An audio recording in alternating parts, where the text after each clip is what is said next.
सहाय्यक पोलीस अधीक्षक जीवन बेनीवाल यांच्या मार्गदर्शनात परभणीतल्या जिंतूर पोलिसांच्या पथकानं तालुक्यातील घेवंडा शिवारात धडक कारवाई केली।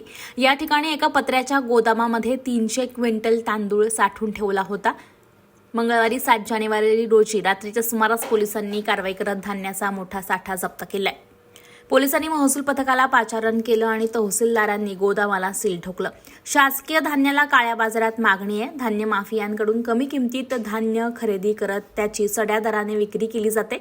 मंगळवारी 7 जानेवारी रोजी सहाय्यक पोलीस अधीक्षक जीवन बेनीवाल यांच्या मार्गदर्शनात त्यांच्या पथकानं ही धडक कारवाई केली। त्यांच्या समोरून एक वेगात ट्रक गेला। संशय आल्यानं पोलिसांनी त्याला थांबवण्याचा प्रयत्न केला, मात्र चालकाने न थांबता घेवंडा रस्त्याने ट्रक पळवला। पोलिसांनी पाठलाग केला, मात्र वाहन मिळून आलं नाही। याच रस्त्यावर पोलिसांना एका शेतात पत्र्याचं गोडाऊन दिसलं। या ठिकाणी चौकशीसाठी गेलेल्या पोलिसांना धान्याचे रिकामे पोते आढळून आले। याबाबत वरिष्ठ पोलीस अधिकाऱ्यांना माहिती देण्यात आली। महसूलला देखील कळवण्यात आलं। तहसीलदार राजेश सरवदे हे घटनास्थळी आले। गोदामात तांदळाचे पोते मिळाले। गोदामाला सील ठोकण्यात आले। काही धान्य तपासणीसाठी प्रयोगशाळेला पाठवण्यात आलेलं आहे।